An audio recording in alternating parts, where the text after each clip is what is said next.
Assalamualaikum warahmatullahi wabarakatuh. Selamat pagi anak-anak. Apa kabarnya hari ini? Ibu guru berharap semua dalam keadaan baik-baik saja dan sehat dan siap untuk belajar.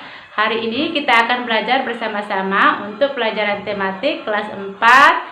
Kita belajar di tema 5, pahlawanku, subtema 2, pahlawanku, kebanggaanku, pembelajaran yang ketiga. Mari anak-anakku semua, kita belajar dengan penuh semangat ya.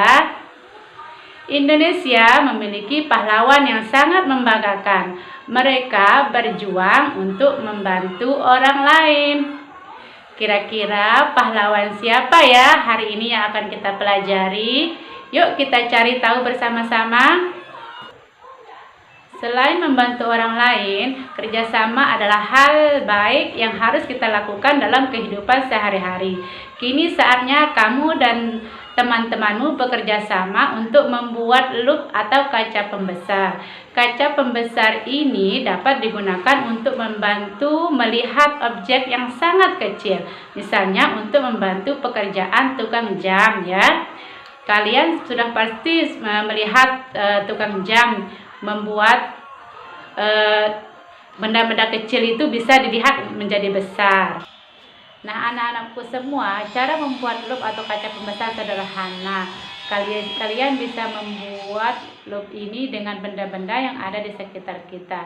Contohnya yang pertama adalah kantong plastik bening atau botol bening dengan permukaan rata, atau bisa juga dengan bulam yang sudah kosong, yang tidak terpakai, lalu diisi air. Lalu kalian siapkan kertas dengan tulisan yang sangat kecil-kecil sekali. Nah, isi kantong plastik atau botol bening atau bulam dengan air. Ikat kantong plastik dan letakkan kertas di bawah kantong plastik. Bandingkan tulisan asli dengan tulisan yang terlihat dari plastik. Lalu kalian bisa ulangi dengan kantong plastik berukuran lebih besar lagi atau lebih kecil lagi dan bandingkan hasilnya. Nah, dari percobaan ini kita bisa mengetahui bahwa loop sederhana ini bisa memperbesar tulisan supaya bisa dibaca ya. Memperbesar tulisan yang tampak pada loop ini supaya kita bisa baca. Apa perbedaan antara tulisan asli dan tulisan yang terlihat dari plastiknya? Tentu ada perbedaannya. Tulisan asli ukurannya sama, sedangkan tulisan yang terlihat dari plastik lebih besar dan lebih jelas. Mengapa perbedaan itu bisa terjadi? Karena salah satu sifat cahaya adalah dibiaskan. Apabila cahaya merambat dari zat yang kurang rapat atau udara ke zat yang lebih rapat yaitu air, cahaya akan dibiaskan mendekati garis normal, sehingga tulisan yang dilihat dengan loop akan terlihat lebih besar. Apa kesimpulan yang dapat kamu temukan dari percobaan ini? Kesimpulannya adalah kita bisa membuktikan melihat benda kecil dengan menggunakan mikroskop atau loop itu membuktikan adalah pembiasan cahaya. Kita bisa menggunakan percobaan tentang pembiasan cahaya. Kamu sudah belajar tentang Sultan Hasanuddin dan nilai-nilai kepahlawanan.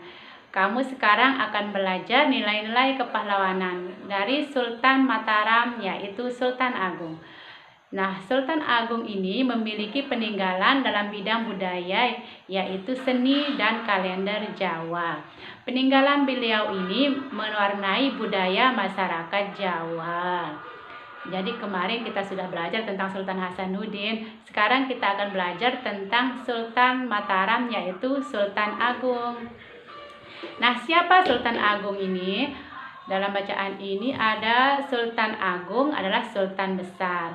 Sultan Agung adalah salah satu raja terkenal yang hidup pada masa Islam. Beliau adalah Raja Mataram. Sultan Agung memerintah pada tahun 1613 sampai 1645. Tentunya anak-anak sudah belum lahir ya pada saat ini.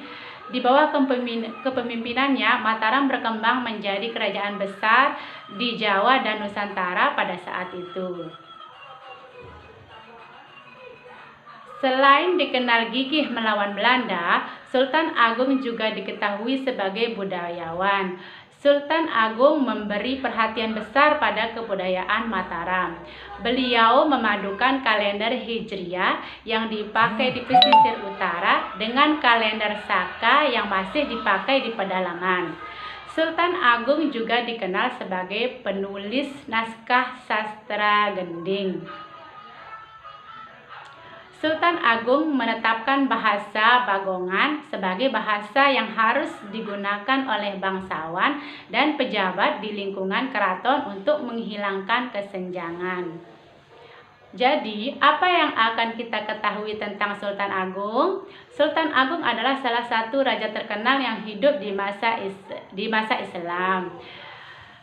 Ia adalah Raja Mataram. Sultan Agung memerintah di tahun 1613 sampai 1645. Lalu Sultan Agung ini nama lengkapnya adalah Sultan Agung Adi Prabu Hanyakrakusumo. Itu dilahirkan di Kota Gede, Kesultanan Mataram pada tahun 1593. Beliau meninggal di Kartabrenet, Bantul, Kesultanan Mataram pada tahun 1645. Beliau merupakan Sultan ketiga Kesultanan Mataram yang memerintahkan pada tahun 1613 sampai 1645. Di bawah kepemimpinannya, Mataram berkembang menjadi kerajaan terbesar di Jawa dan Nusantara. Pada saat itu, atas jasa-jasanya sebagai pejuang dan budayawan, Sultan Agung telah ditetapkan sebagai pahlawan nasional Indonesia berdasarkan keputusan Bangsa Indonesia nomor 106/TK/1975 pada tanggal 3 November 1975. Maka Sultan Agung ini disebut sebagai pahlawan nasional Indonesia karena perjuangannya sangat banyak. Anak-anakku melawan Belanda, menyejahterakan rakyatnya, dia sangat terkenal.